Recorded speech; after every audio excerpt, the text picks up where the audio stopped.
Bien-aimés dans le Seigneur, que Dieu vous bénisse pour cette opportunité qu'il nous donne encore ce matin de pouvoir écouter sa parole.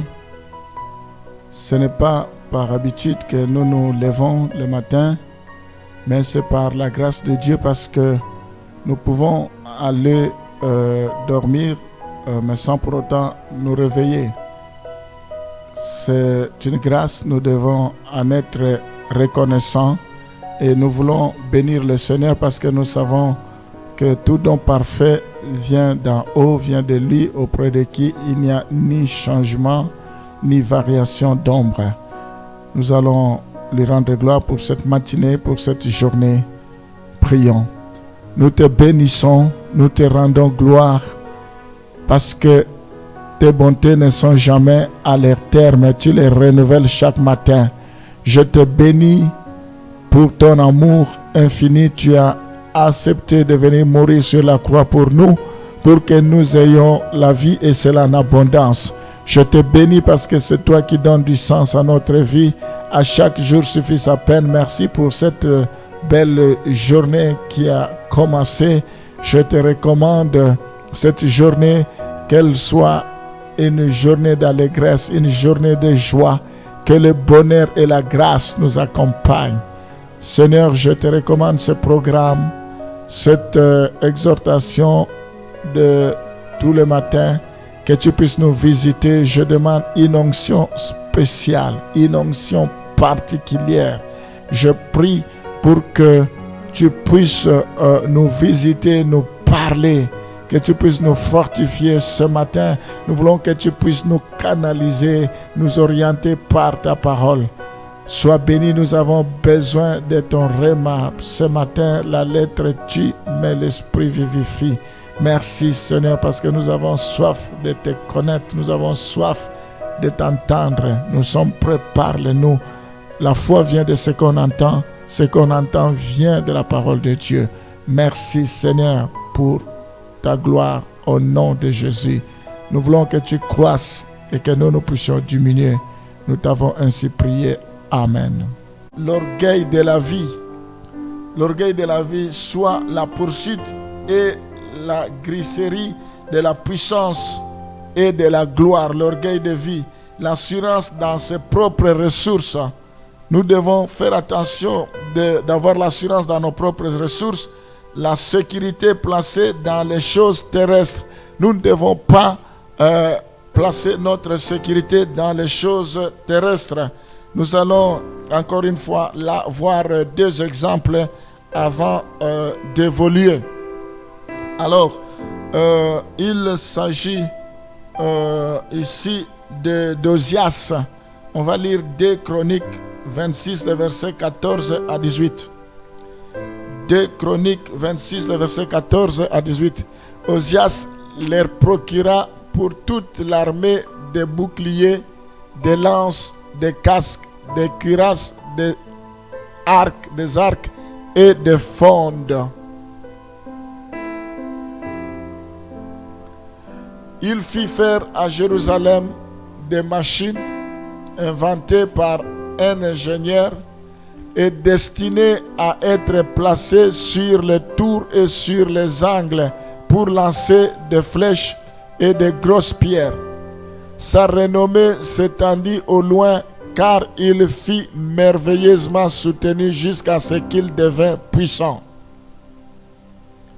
Mais lorsqu'il fut puissant, son cœur s'éleva pour le perdre.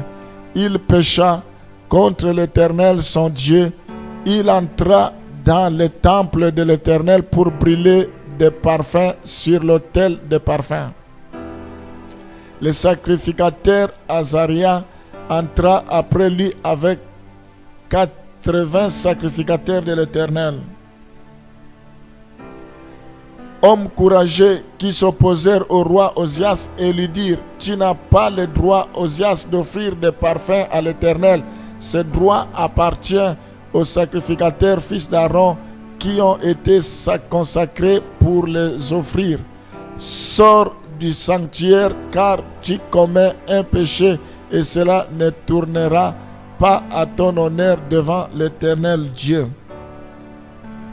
Nous voyons dans ce passage, si nous l'examinons attentivement, nous allons voir, je disais que l'orgueil de la vie soit la poursuite et la grisserie de la puissance et de la gloire, l'assurance dans ses propres ressources. Nous voyons ici, Osias avait l'assurance dans ses propres ressources, la sécurité placée dans les choses terrestres. Nous voyons qu'il n'avait pas droit à pouvoir sacrifier, mais comme il avait de l'assurance, il était orgueilleux, il pensait qu'il était puissant, il pensait que tout lui était permis. Et il est tombé dans ce péché de l'orgueil de la vie. La Bible dit l'orgueil précède la chute. Dieu résiste aux orgueils, comme je l'ai dit tantôt. Nous devons faire attention à l'orgueil de la vie. On va lire un autre exemple dans Luc chapitre 12, le verset 16 à 21, mais on va lire juste des versets pour gagner le temps, mais c'est plutôt Luc chapitre 12, le verset 16 à 21. Il leur dit cette parabole: les terres d'un homme riche avait beaucoup rapporté. Et il raisonnait à lui-même disant: que ferai-je, car je n'ai pas de place pour serrer ma récolte. Voici, dit-il, ce que je ferai: j'abattrai mes greniers, j'abattrai de plus grands, j'amasserai toute ma récolte et tous mes biens. Et je dirai à mon âme, tu as beaucoup de biens en réserve. Pour plusieurs années, repose-toi, mange, bois et réjouis-toi. Mais Dieu lui dit: insensé, cette nuit même, ton âme te sera redemandée. Et ce que tu as préparé, pour qui cela sera-t-il? Il en est ainsi de celui qui amasse des trésors pour lui-même et qui n'est pas riche pour Dieu. Nous voyons sincèrement dans ce passage que cet homme riche avait mis toute sa confiance, toute sa sécurité placée dans les choses terrestres, parce qu'il se disait, il a lors du récolté beaucoup de choses, et il a dit: maintenant mon âme, réjouis-toi, fais tout ce qui te semble bon. La Bible dit: insensé, cette nuit-là, Dieu a pris son âme. Donc l'orgueil de la vie fait que nous pensons que en dehors de nos biens, plus rien n'existe. Nous pensons que à cause de nos moyens financiers, matériels, à cause de nos maisons, à cause de tout ce que nous avons comme héritage, nous pouvons nous en passer de Dieu. Dieu n'existe pas. Nous devons faire attention de ne pas tomber dans ce piège d'orgueil, l'orgueil de la vie. Voilà, mes bien-aimés, bien que Adam et Ève se soient trouvés dans une situation particulière à cause de l'absence de nature pécheresse, on peut voir un parallèle entre ce texte de 1 Jean chapitre 2 à 16 et le processus de la tentation à Genèse 3, le verset 5 à 6. Nous voyons qu'on va lire encore une fois pour rafraîchir les mémoires 1 Jean 2, 16. Car tout ce qui est dans le monde, la convoitise de la chair, la convoitise des yeux et l'orgueil de la vie ne vient point du Père, mais vient du monde. On peut établir un parallélisme entre Adam et Ève dans ce passage par rapport au verset de Genèse chapitre 3, les versets 5 à 6. Mais Dieu sait que le jour où vous en mangerez, vos yeux s'ouvriront et que vous serez comme des dieux, connaissant le bien et le mal. Nous voyons les yeux s'ouvriront par la convoitise des yeux. La femme vit que l'arbre était bon à manger et agréable à la vue et qu'il était précieux pour ouvrir l'intelligence. Elle prit de son fruit et en mangea. Elle en donna aussi à son mari qui était auprès d'elle et il en mangea. Nous voyons ici indirectement parler de la convoitise des yeux. nous voyons que cela apparaissent les expressions bon à manger. Donc bon à manger, agréable à la vie. La convoitise des yeux, bon à manger, c'est un rapport avec la convoitise de la chair. Et précieux pour ouvrir l'intelligence, c'est l'orgueil de vie. Donc on peut trouver aussi à cette époque-là la convoitise de la chair, la convoitise des yeux et l'orgueil de la vie. La tentation place l'homme devant un choix qui appelle une décision. Donc, devant la tentation, nous avons une décision à prendre, un choix à faire. La tentation n'est pas le péché. Comme je l'ai dit tout au début, lors de mon introduction, la tentation n'est pas un péché. C'est le fait de choisir la proposition de Satan qui donne naissance au péché. Si on prend la proposition que Satan nous donne, nous propose, c'est alors que nous tombons dans la tentation. Nous pouvons juste voir cela dans Jacques chapitre 1, le verset 15. Puis la convoitise, lorsqu'elle est conçue, enfante le péché, et le péché étant consommé produit la mort.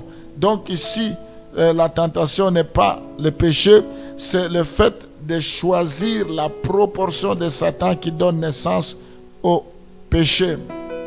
Éternel Dieu Tout-Puissant, souvent nous avons tendance à attribuer les épreuves à Satan automatiquement alors qu'il n'en est pour rien. C'est la convoitise de la chair qui est à nous. C'est la convoitise des yeux. C'est l'orgueil de vie. C'est qui entre qui est sur l'homme, ce n'est pas ce qui sort.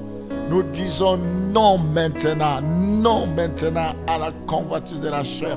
Délivre-nous de la convoitise de la chair. Comme tu es mort à ce qui concerne les œuvres de la chair, nous voulons mourir à ce qui concerne le péché, l'orgueil, les œuvres de la chair, l'impudicité, l'adultère, le mensonge, l'envie, l'idolâtrie, toutes ces choses semblables. Nous voulons mourir par rapport à cela. Oh Seigneur, nous voulons mourir par rapport à la convoitise des yeux. Nous ne voulons pas nous laisser attirer par ce que nous voyons, par tout ce que nous voyons, Seigneur. Aide-nous à ne pas tout embrasser. Fais-nous grâce, délivre-nous, Seigneur. Le bien que nous savons faire, nous ne le ferons pas, mais nous ne le faisons pas plutôt. Mais le mal que nous évitons, c'est ce qui nous arrive, misérable que nous sommes. Qui me délivrera? Seigneur, viens à notre secours. Nous sommes responsables de notre propre tentation, responsables. Délivre-nous ce matin, délivre-nous maintenant au nom de Jésus. Fais-nous grâce. Nous voulons expérimenter ta main puissante. Il faut que l'on sache que nous sommes avec toi. Merci pour ton secours. Délivre maintenant ceux qui sont dans la confusion. Délivre, Seigneur, viens au secours. Nous disons non à l'orgueil de la vie. Tu résistes aux orgueils, tu fais grâce aux humbles. Nous disons non à la convoitise des yeux, à la convoitise de la chair. Au nom de Jésus. Que toutes les manœuvres du diable échouent maintenant. Au nom de Jésus, nous t'avons ainsi prié. Amen.